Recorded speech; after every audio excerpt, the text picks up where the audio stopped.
Aujourd'hui, j'ai décidé de vous montrer comment on peut revernir un parquet, mais un vrai parquet évidemment, qui a été abîmé, comme vous le voyez ici, par le siège à roulettes de ma plus jeune.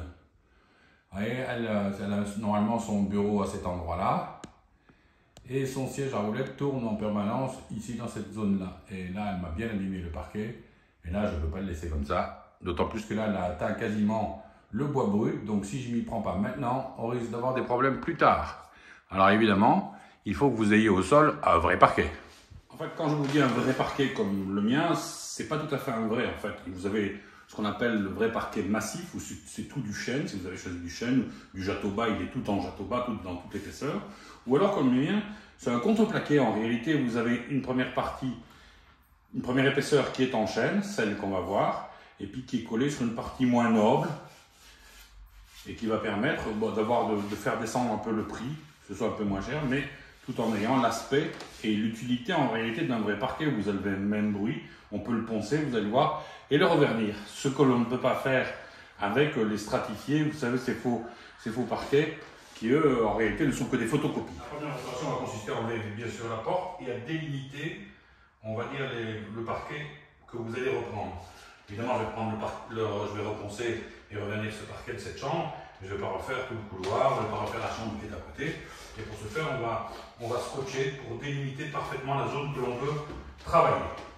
En premier lieu, évidemment, on dépose la porte, ce sera quand même un travail plus facile et mieux réalisé. Alors l'idéal, c'est d'avoir un lève-porte comme ceci, vous voyez, ça facilite largement le boulot.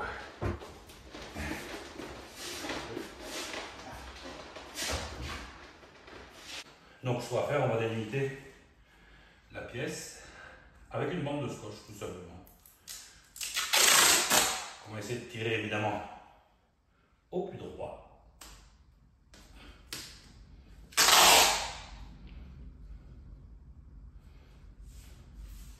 Au début, vous allez plier pas trop dessus. Si éventuellement vous avez un petit peu dévié, mais là, ça me paraît parfait. Hop. Voilà, et l'appui. Une fois que c'est bien, vous êtes assuré que c'est bien droit. Vous l'appuyez surtout sur le bord, le côté où vous allez aller avec votre vernis.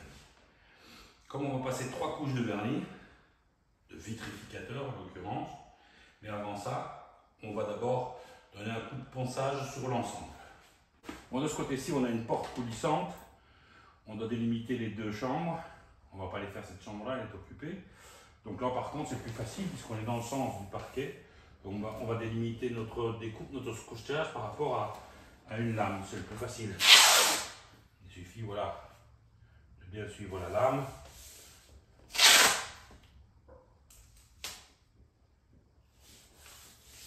Et ça devrait être invisible au séchage.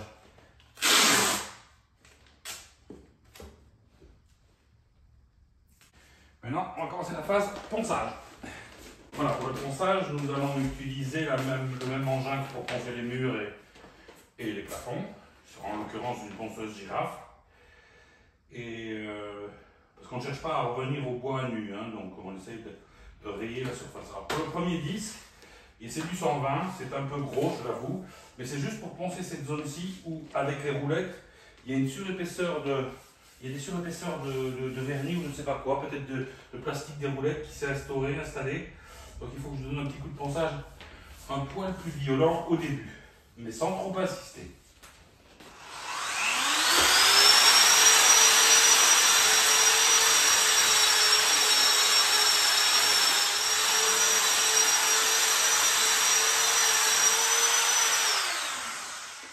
Voilà, comme vous pouvez constater, c'est sans insister.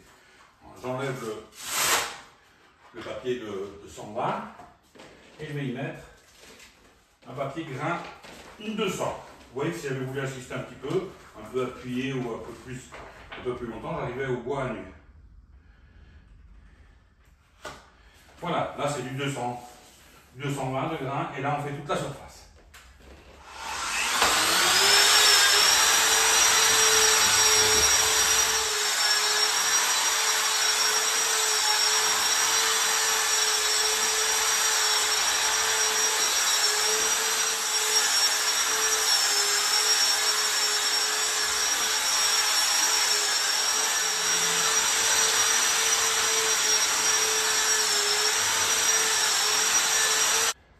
Il vous faut maintenant, avec du papier manuel, finir le travail dans les angles. Vous pouvez aller même dans le sens inverse avec du 220, du 220. Il n'y a pas de souci. Ce sont vraiment des micro-rayures.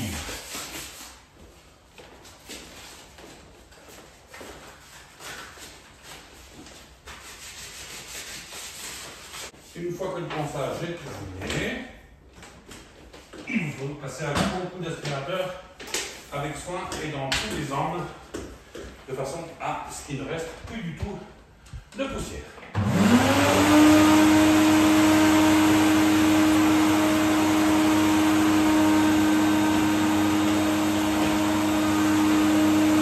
Suceur pour aller aspirer toutes les poussières qui sont dans tous les angles.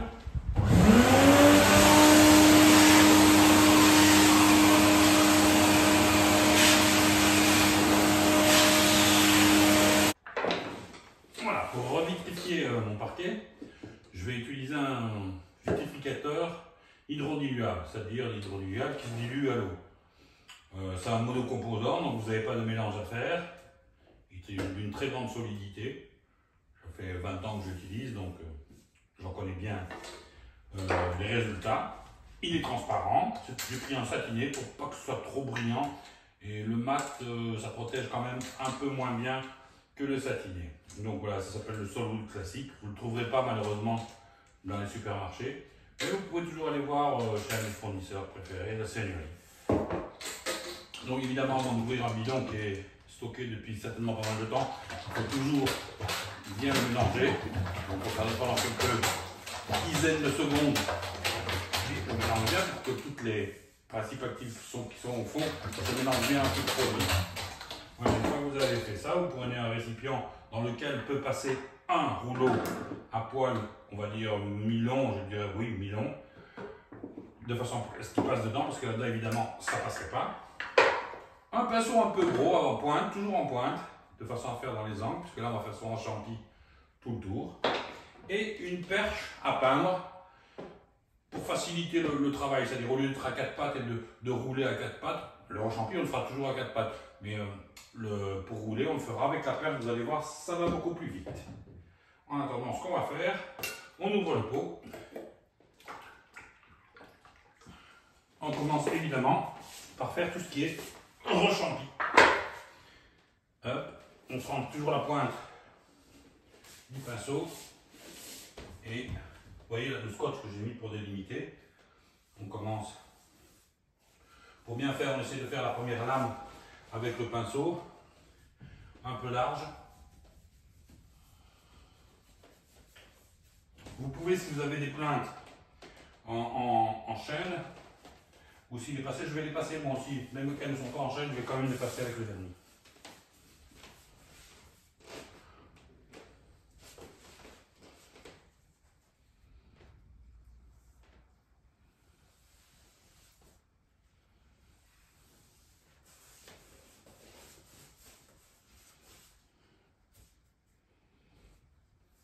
Voilà, maintenant que vous avez fait votre rechampi tout autour, vous prenez votre perche, vous installez votre rouleau, vous le trempez, enfin vous le trempez, vous faites rouler. Là j'ai pas besoin de grille parce que ce seau-là a un petit rebord strié qui me sert à bien, comment dirais-je, uniformiser ma couche de vernis. Et allez, on roule au sol et vous allez voir que ça va être hyper rapide.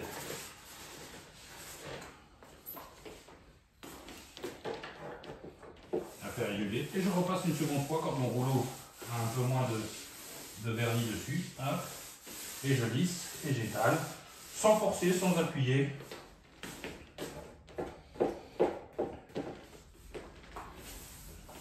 Poussière qui viendrait s'y coller serait définitivement prise évidemment dans le vernis.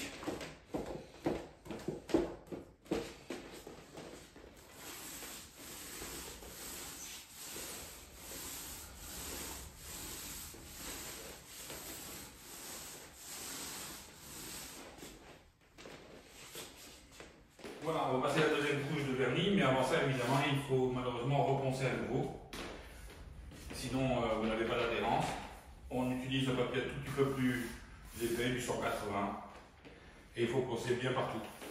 Allez, c'est parti.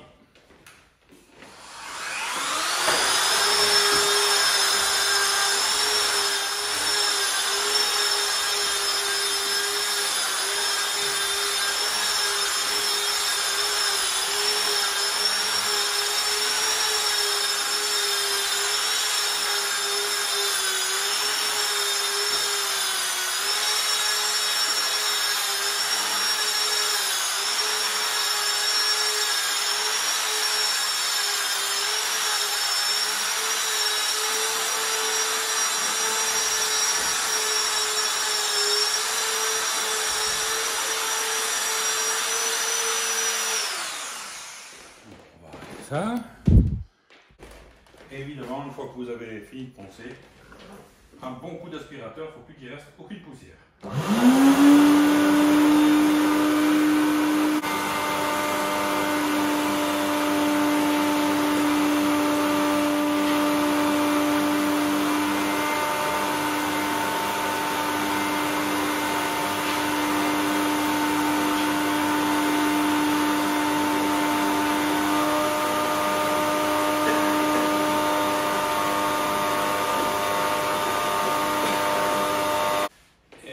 Pour la seconde couche, rechamplissage tout autour de la pièce et roulage par la suite.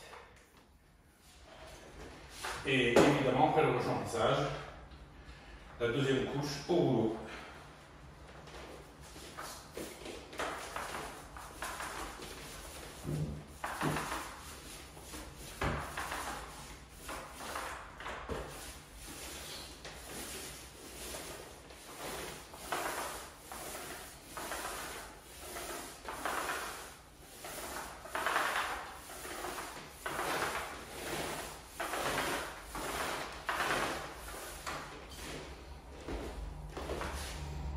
Et voilà, pour la troisième couche, rebelote, reponçage grain 180, un coup d'aspirateur, rechamplissage et un coup de rouleau. Et ce sera fini.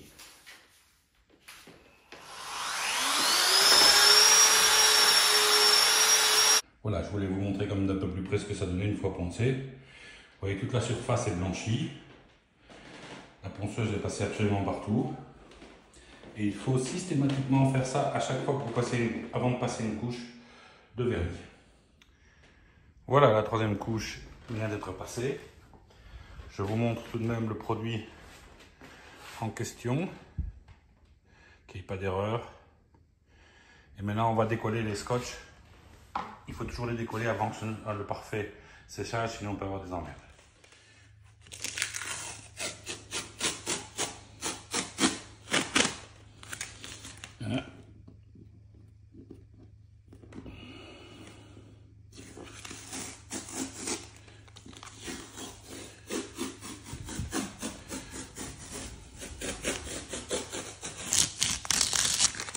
Voilà.